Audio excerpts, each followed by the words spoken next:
ನಮಸ್ಕಾರ ಮೋಸೆ. ಹಾಂ, ಒಂದು ಚಿತ್ರ ಮಾಡ್ತಾ ಇದ್ದೀರಾ ಪ್ರೇಮರ ಹೃದಯ ಅಂತ ಕೇಳ್ಪಕ್ಕೆ. ನೀವು ಡಿ ಎ ಕೆಲಸ ಮಾಡ್ತಾ ಇದ್ದೀರಾ ಸರ್. ನಮ್ಮ ಎಕ್ಸ್ಪೀರಿಯನ್ಸಲ್ಲಿ ಈ ಚಿತ್ರ ನೋಡಿ ನಿಮ್ಗೆ ಏನು ಅನ್ಸತ್ತೆ? ಅದಕ್ಕೆ ಪ್ರೇಮದ ಹೃದಯ ಒಳ್ಳೆ ಟೈಟಲ್ ಇದೆ. ಹೌದು. ಇವತ್ತು ಈ ಜನ್ರೇಷನ್ಗೆ ಬೇಕಾಗಿರೋ ಕಂಟೆಂಟ್ ಓಕೆನಾ. ಆಮೇಲೆ ಇಲ್ಲಿ ನಮ್ಮ ಆತ್ಮೀಯರಾದಂಥ ಸುಮಾರು 8 ರಿಂದ 10 ವರ್ಷಗಳು ಹಿಂದೆ ಸ್ನೇಹಿತರಾದಂಥ BS ಸರ್ ಅವರು ಡೈರೆಕ್ಷನ್ ಮಾಡ್ತಿದ್ದಾರೆ. ಹೌದಾ? ಆಮೇಲೆ ಹೀರೋ ಆಗಿ ವಿಘ್ನೇಶ್ ಮಾಡ್ತಿದ್ದಾರೆ, ಮತ್ತು ಹೀರೋಯಿನ್ ಆಗಿ ಹಾರಿಕಾ ಮಾಡ್ತಿದ್ದಾರೆ, ಮತ್ತು ಸಾಕಷ್ಟು ಕಲಾವಿದರಿದ್ದಾರೆ. ಇದರಲ್ಲಿ ಒಂದು ಟೀಮ್ ಮಾಡ್ಕೊಂಡಿದ್ದೀವಿ. ಏನಾರ ಮಾಡ್ಕೊಂಡು ನಾವು ಒಂದು ಯಶಸ್ಸನ್ನು ತಗೋಬೇಕು ಅಂತ ಹೇಳ್ಬಿಟ್ಟು ತುಂಬ ಎಲ್ಲ ಒಂದು ಸಾಕಷ್ಟು ಹೊಸಬರು ಇದ್ದಾರೆ, ಮತ್ತು ಅನುಭವ ಇದ್ದಾರೆ.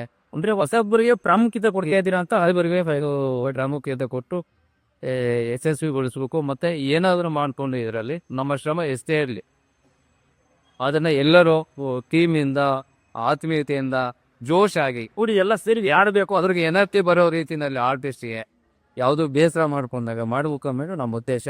ಆಮೇಲೆ ನೀವು ಸರ್ ಇದೀಗ ನೀವು 8-10 ವರ್ಷದಿಂದ ಈ ಒಂದು ಸೇವೆಯನ್ನು ಮಾಡ್ಕೊಬಂದಿದ್ದೀರ.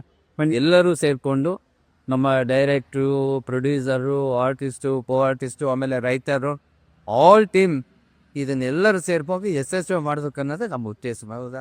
ಈಗ ನಾನು ಸುಮಾರು ವರ್ಷಗಳಿಂದ ನಾನು ಕ್ಯಾಮ್ರಾ ಮಾಡ್ಕೊಂಡು ತಂದಿದ್ದೀನಿ. ಒಳ್ಳೊಳ್ಳೆ ನಾವು ಮೂವಿ ಮತ್ತು ಶಾರ್ಟ್ ಮೂವಿ ಆಲ್ಬಮ್ಸ್ ಸಾಕಷ್ಟು ಮಾಡಿಲ್ಲ. ನಾನು ಅದರಲ್ಲಿ ಇದು ಒಂದು ಯಶಸ್ವಿ ಕಾಣ್ತೀವಿ ಅನ್ನೋದು ಒಂದು ನಂಬಿಕೆ. ಹೌದಾ? ಸರಿ, ನಾನು ಇದರಲ್ಲಿ ಸುಮಾರು ಚಿತ್ರಗಳನ್ನ ನಗಿಸಿದ್ದೀನಿ. 21 ಚಿತ್ರ ಮೇಲೆ ಅಕ್ಕಂಡರೆ ಪ್ರೊಡಕ್ಷನ್ ಮಾಡಿದ್ದೀನಿ. ಸೊ ಈ ಪ್ರೇಮದಲ್ಲೂ ನನಗೂ ಒಂದು ಪಾತ್ರ ಕೊಡ್ತೀನಿ. ಅದು ನನಗೂ ನಿರ್ಮಾಪಕರು, ನಿರ್ದೇಶಕರು ಎಲ್ಲ ಗೊತ್ತಿರೋರೆ. ಅದ್ರಲ್ಲಿ DOP ಆಗಿದ್ವಿ ಅಂದಾಗ ನನಗೆ ಒಂಥರ ಖುಷಿ ಆಯಿತು. ನಸೀಮಲ್ಲಿ ನಿಮ್ಮಂತ ಅಬ್ದುಲ್ಲ ಅಂತ, ಅದಕ್ಕೆ ಕೇಳಿದೆ ಸರ್. ಸರಿ, ಎಲ್ಲ ಸೇರಿ ಮಾಡೋಣ, ರಾಜ ಒಳ್ಳೇದ ಒಳ್ಳೆ ಥ್ಯಾಂಕ್ ಯು ಸರ್. ಪ್ರೇಮ ಹೃದಯಗೆ ಪ್ರೇಮ ಜಯ ಅಲ್ಲಿ ಅಂತ ಹೇಳ್ಬಿಟ್ಟು ಕೇಳ್ಕೊಂಡ ಒಳ್ಳೇದ.